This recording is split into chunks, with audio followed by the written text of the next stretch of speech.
Hello મિત્રો, back to other block of Jignesh official. તો આજે આપણે કરવાની છે પ્રેક્ટિસ સેશન. તો સૌથી પહેલાં આપણે લઈ લઈએ આપણી કીટ. તો સૌથી પહેલાં મિત્રો આપણી સેફટી માટે આપણે પેડઅપ થઈ ગયા છીએ. તો તમને મિત્રો કોઈન દેખાતા હશે. ચાલો આપણે પહેલાં કોઈન પ્રેક્ટિસ કરી લઈએ.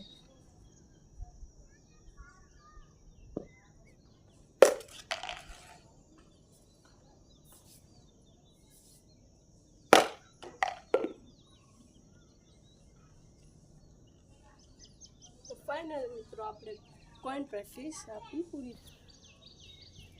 ચાલો મિત્રો હવે આપણે પેડઅપ કાઢીને આવી ગયા છીએ. તો ચાલો હવે કરીએ આપણે કોઈન પ્રેક્ટિસ.